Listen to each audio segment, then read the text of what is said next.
I'll never forget the silence that fell over the room that night. It was supposed to be a celebration, a chance for me to finally show my coworkers the woman I'd been bragging about for years. My wife was radiant, smiling that dazzling smile of hers as I introduced her around the banquet hall. For once, I felt like I belonged, not just another face in the crowd, but a man who had something worth admiring. Then my boss walked in. He didn't even bother greeting me. He looked straight at her, eyes glinting with arrogance, and pointed like she was nothing more than an object to claim. His words cut through the chatter like a knife. "Today she's mine." At first, I thought it was a joke, some twisted attempt at humor. But the laughter I waited for never came. The room froze, and then she smirked. She didn't look at me, didn't even flinch. She slipped her hand into his and, with a voice that dripped with betrayal, said, "I agree." Gasps rippled around us, whispers swirling like poison. My world collapsed in slow motion as I watched them walk away together, their backs turned,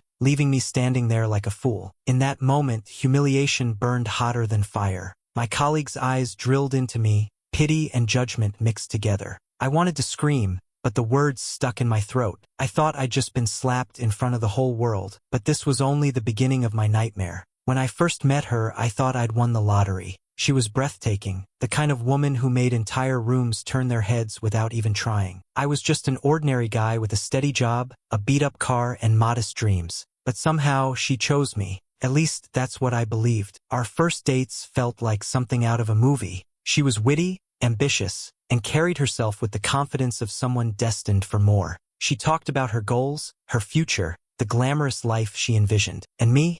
I just wanted to be by her side. I told myself I'd do whatever it took to help her reach that future. And I did. I worked extra hours to cover her tuition when she wanted to finish her degree. I picked up side gigs to afford the clothes and dinners she said we needed to keep up appearances. Every time I thought about slowing down, I reminded myself, this is what love looks like. Sacrifice, loyalty, building something together. But there were cracks I refused to see. At parties, I'd catch her laughing a little too loudly at other men's jokes, her hand lingering on an arm just a moment too long. When I mentioned it, she brushed me off. "Don't be insecure, you're embarrassing me." She never missed an opportunity to remind me I wasn't ambitious enough, that maybe if I worked harder, we'd already be living the life she dreamed of. Still, I kept telling myself she didn't mean it, that I just needed to prove myself. Her obsession with appearances grew. Designer bags, expensive shoes, the constant need to be seen in the right places. I told myself it was harmless, just her personality. After all, she came home to me every night. That had to mean something, right? But looking back, the signs were all there.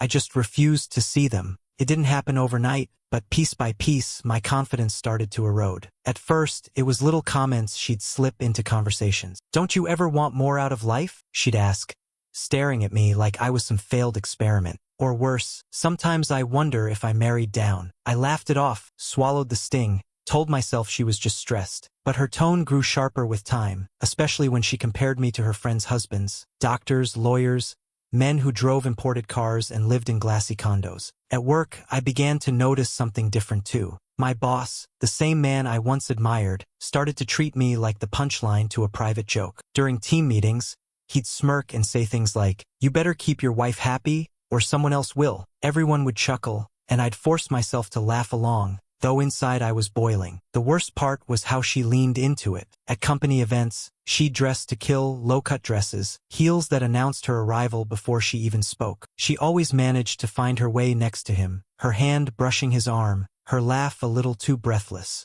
I'd stand there, drink in hand, pretending not to notice as whispers passed around the room. The air grew heavy when I walked in, conversations cutting short, eyes darting away.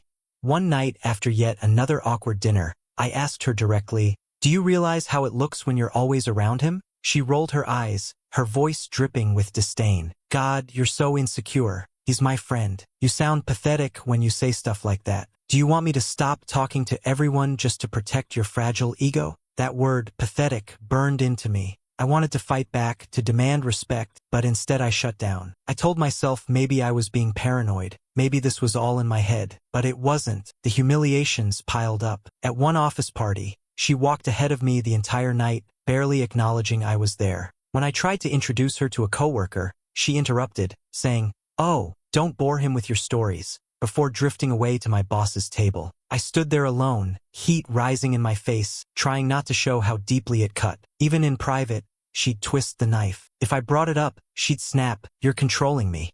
I can't live like this, being policed all the time." Somehow, her betrayal became my fault. I began dreading every event, every gathering, knowing I was walking into another round of silent judgment and whispered gossip. The woman I once thought of as my partner had become my biggest source of shame. And the man I once looked up to as a leader treated me like a doormat while holding my wife on a pedestal. I kept asking myself, how much more could I take? And then came the night that broke me completely.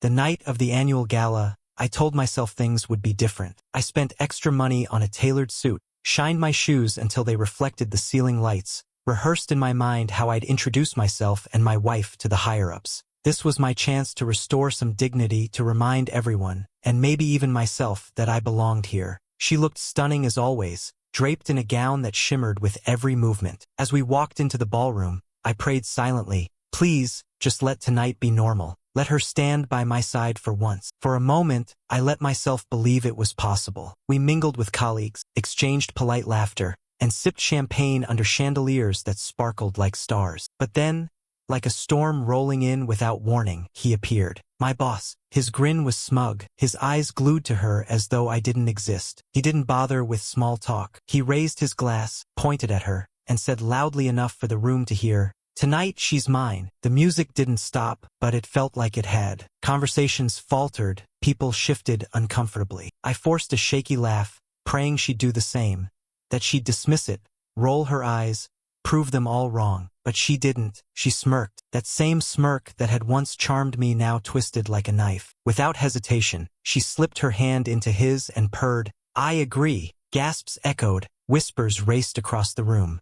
My chest tightened as if the air itself had turned to stone. Couldn't move, couldn't speak. All I could do was watch as they walked away together, her gown trailing like a banner of betrayal, his hand gripping what used to be mine. The rest of the night blurred into shame. I stood there with a drink that had gone warm in my hand, my colleagues' pitying eyes stabbing me harder than any words could. I left before the speeches, before the dinner, before I drowned completely in humiliation. At home, I paced the living room, my tie ripped off, my suit jacket crumpled on the floor.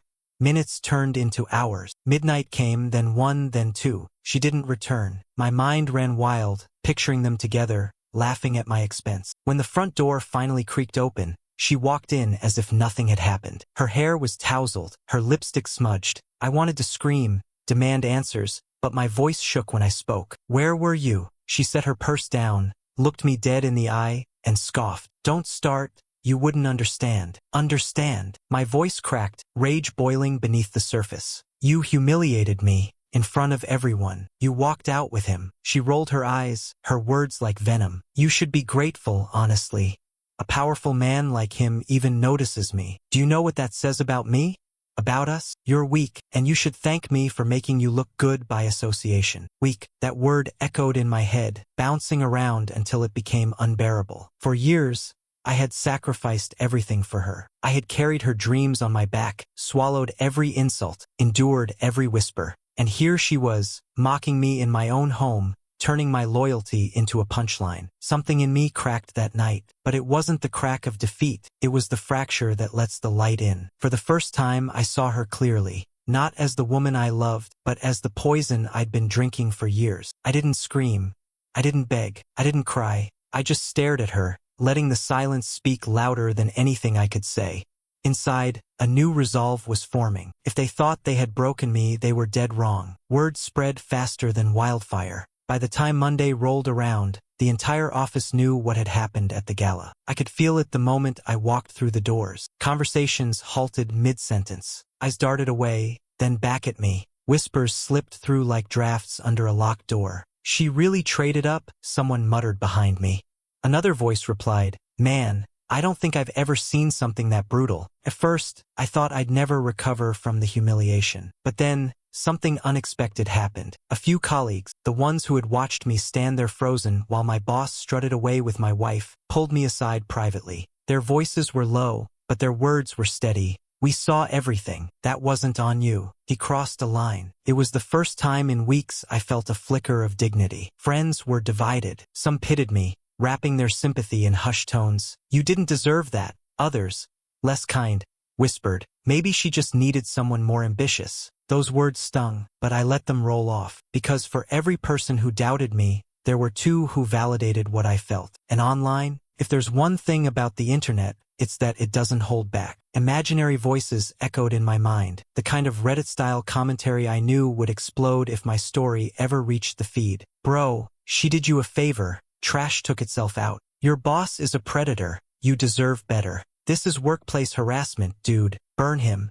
Their outrage fueled me. For once, I wasn't alone. People saw it for what it was, betrayal and abuse of power. So I took action. Quietly, carefully, I filed for divorce. No dramatics showdown, no pleading. Just paperwork, signatures, and the clean severing of ties. Then, I went after the man who thought he could humiliate me and get away with it. I gathered every shred of evidence I could, spoke to HR, and provided anonymous testimonies that had begun surfacing from other employees. Turns out, I wasn't the only one he'd crossed. An investigation was launched. Suddenly, the smirk on his face wasn't so permanent anymore. The man who had strutted through the gala with my wife now had to answer for a history of misconduct. Slowly, piece by piece, the balance of power shifted. I wasn't just the weak husband anymore. I was the man who stood back up, and when the dust finally settled, I had the last laugh. The divorce papers came back signed, and with them, the last chain I'd allowed her to keep on me. No shouting, no begging, no drawn-out war. Just a quiet end to something that should have ended long before. For the first time in years, I felt light. She, on the other hand, wasn't glowing anymore. The man she had gambled everything on was no longer untouchable. The investigation into his misconduct had dragged him through the mud, his reputation shattered. The glamorous image she once clung to had soured into whispers and scandal. From the outside, it looked like power. Up close, it was just desperation. Meanwhile, I walked forward. Slowly, deliberately, I rebuilt myself. Former colleagues who once pitted me began approaching me differently. They admired the way I hadn't crumbled, the quiet strength I showed while the two of them burned their own lives down. You handled it better than most could,